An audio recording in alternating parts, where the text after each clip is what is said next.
Hello everyone, welcome back to Raji home style. నేను మీ రాజేశ్వరి అండి. ఈరోజు రాజీ హోమ్ స్టైల్లో పర్ఫెక్ట్ సేమియా కేసరిని విత్ స్మాల్ టిప్తో మంచి స్వీట్ రెసిపీగా ఎలా చేసుకోవాలో సింపుల్ ప్రాసెస్లో ఈరోజు ఈ వీడియోలో చూసేద్దాం. ఎక్కువ ఇంగ్రీడియంట్స్ ఏమీ లేదు, పాలు కూడా అవసరం లేకుండా ఎలా చేసుకోవాలో చూసేద్దాం. ఫస్ట్ ఆఫ్ ఆల్ స్టవ్ పైన ఒక వెడల్పాటి గిన్నె పెట్టేసి అందులో 1 టేబుల్ స్పూన్ పైన నెయ్యిని వేసుకోవాలి. నెయ్యి మరీ ఎక్కువైతే కనుక స్వీట్ అనేది బాగోదండి. లైట్గా 1 టేబుల్ స్పూన్ వేసుకోండి. నెయ్యి కరిగిన తర్వాత ఇందులో 5-6 జీడిపప్పు పలుకుల్ని వేసుకోవాలి. ఇవి కాస్త వేగిన తర్వాత ఇందులోనే ద్రాక్ష పలుకుల్ని కూడా వేసుకోవాలి. జీడిపప్పు కాస్త వేగిన తర్వాతనే ద్రాక్షను వేసుకోవాలి.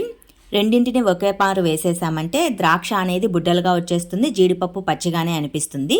సో జీడిపప్పు కొద్దిగా వేగిన తర్వాత ద్రాక్షను వేసేసుకోవాలి. రెండు పర్ఫెక్ట్గా చక్కగా వేగిన తర్వాత సైడ్ ఆఫ్ ప్లేట్లోకి తీసేసుకొని ఇందులోనే 1 కప్పు మైన సేమియా వేసేసుకోవాలండి. సేమియాని కూడా లైట్గా వేయించుకోవాలి. ఇందులో ఎక్స్ట్రా నెయ్యి ఏమీ వేసుకోవాల్సిన అవసరం లేదు. ముందు వేసుకున్న నెయ్యిలోనే సేమియా అనేది చక్కగా వేగిపోతుంది. మరీ రెడ్డిష్ కలర్కి రావాల్సిన అవసరం లేదు, లైట్గా వేగితే సరిపోతుంది. సేమియా వేగిన తర్వాత సైడ్ ఆఫ్ ప్లేట్లోకి తీసేసుకోవాలి. ఇప్పుడు ఇదే పెన్నంలోనే 2 కప్పులమైన వాటర్ని వేసుకోవాలండి. మనం ఎంత సేమియా తీసుకుంటున్నామో దానికి డబల్ వాటర్ వేసుకోవాలి.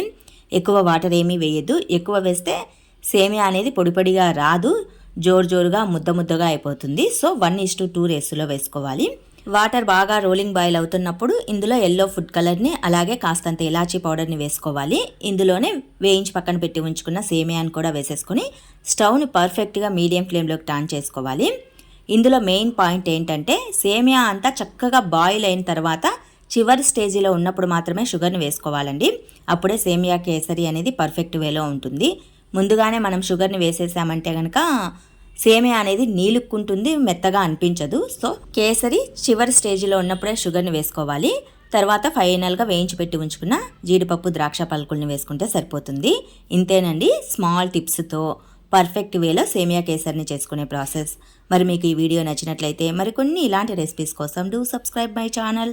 అలాగే ఈ వీడియోకి తప్పకుండా ఒక లైక్ ఇవ్వండి. ఈ వీడియోని మీ ఫ్రెండ్స్కి, రిలేటివ్స్కి షేర్ చేయండి.